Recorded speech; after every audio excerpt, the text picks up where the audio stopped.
Último, ué! E hoje a gente vai falar de estratégias pedagógicas mais mobilizadoras. A gente falou um pouquinho das visões estratégicas, né, do que a gente tem que pensar estrategicamente, mas vale a pena pensar em coisas que vão mobilizar mais os alunos. Hoje em dia está em moda falar metodologias ativas. Esse termo, confesso que me incomoda um pouco, porque não é a metodologia que é ativa, né?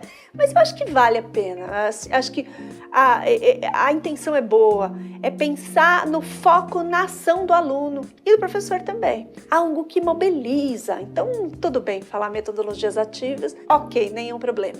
E muitas vezes a gente pensa em estratégias mais mobilizadoras ou propostas mais transformadoras, aprendendo esses conteúdos na prática, construindo projetos. O aluno, ele tem uma formação mais integral quando ele trabalha por projetos. Muitas vezes, claro, se eu trabalhar com foco no conteúdo, ele memoriza mais coisas, sabe? Mas muitas vezes ele não sabe de onde aquele conceito veio, ele simplesmente absorveu. Quando ele trabalha por projetos, ele percebe como as coisas são feitas, como os modelos são construídos e ele constrói, monta o ciclo da construção de conhecimento. Isso é mais interessante, mais mobilizador e mais engajante. Dá mais trabalho para o aluno e para o professor, muito mais trabalho, porque aqui eu tenho o conteúdo pronto, aqui eu tenho que atuar, construir, responsabilizar, fazer, refazer, dá errado, e aí é legal, porque você tem que aproveitar o erro, mas aqui não dá errado, aqui tá tudo certinho. Então, muitas vezes, partir direto para algo mais investigativo, uma aprendizagem por projetos, tem aquelas metodologias muitas vezes usadas da ciência, o STEAM, né, que são metodologias focadas em construções científicas, cultura maker, tudo isso é super mobilizador e super construtor, mas às vezes vir do conteudista para o projeto direto assusta, é uma desconstrução muito grande. E tem todos aqueles ranços, aqueles preconceitos. Isso aqui é muito construtivista, tem até uma conotação pejorativa, como se o construtivismo tudo vale. Não é verdade. Quando a gente constrói o processo, quando a gente preza uma aprendizagem mais criativa, tal, a gente tem que ter rigor. O próprio Paulo Freire, ele falava que é muito importante ser rigoroso. E o professor tem que transmitir rigor. Não é tudo vale, não é tudo é bonito, lindo. Não, só que ele vai aprendendo com o erro. E ele vai ter dificuldade. E esse ponto, e esse transporte, muitas vezes não é simples. E a gente precisa de caminhos alternativos. Então, essas chamadas metodologias ativas, o ensino híbrido, eles são interessantes porque eles vão abrindo esses caminhos, eles vão propondo alguns tipos de atividade que são mais abertas e que vão caminhando para o projeto. Então, eu posso propor algumas atividades que vão mobilizando pouco a pouco, ele ganhando essa responsabilidade. Então, eu posso fazer rotação por estações, eu faço várias atividades diversas, ele vai experimentando, né, uma diversidade de abordagens.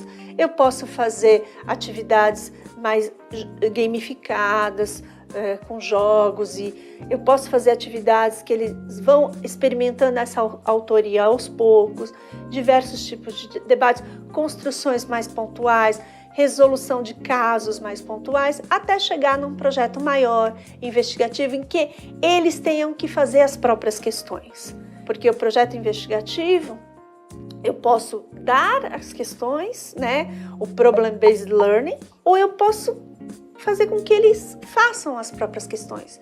E aí, para uma aprendizagem baseada em projetos. E aí, tem uma diversidade de atividades, estratégias que podem ajudar nessa mobilização, né, em algo que o aluno se projete, se coloque, seja mais ativo. Não por uma questão ideológica, porque tem que ser por projeto, mas o projeto ele é mais consistente em termos de desenvolver competências. Ele incorpora as competências no ato de fazer.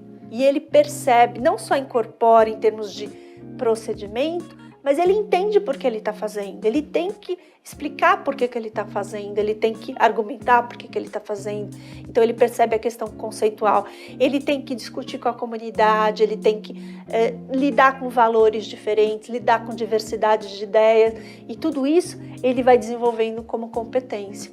Então eu não tenho mais só um ato isolado, né, de aprender o conteúdo ou habilidade isolada, e sim algo que é mais consistente que o próprio aluno vivenciou. Outra fundamentação interessante para você trabalhar essa lógica é o que se chama de aprendizagem criativa, que é do pessoal do MIT, que eles propõem 4 pilares para a aprendizagem criativa, que é um pouco isso, o aluno aprender fazendo, aprender construindo.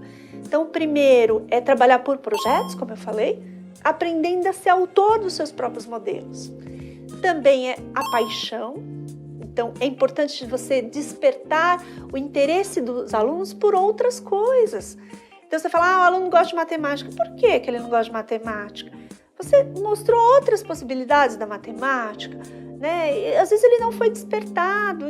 Então falar que as meninas não gostam de ciência, não gostam de programação, porque muitas vezes elas não foram despertadas para isso. Então ampliar horizontes, despertar paixões, interesses.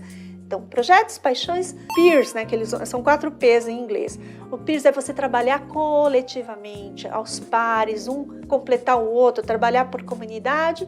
E, por último, é o play, é o jogar, mas não jogar só tudo gamificado por jogos e tal, mas o jogar de eu poder experimentar, de eu poder fazer tentativas e ir com essas tentativas e melhorando meus modelos e refinando os meus modelos e testando em vários contextos.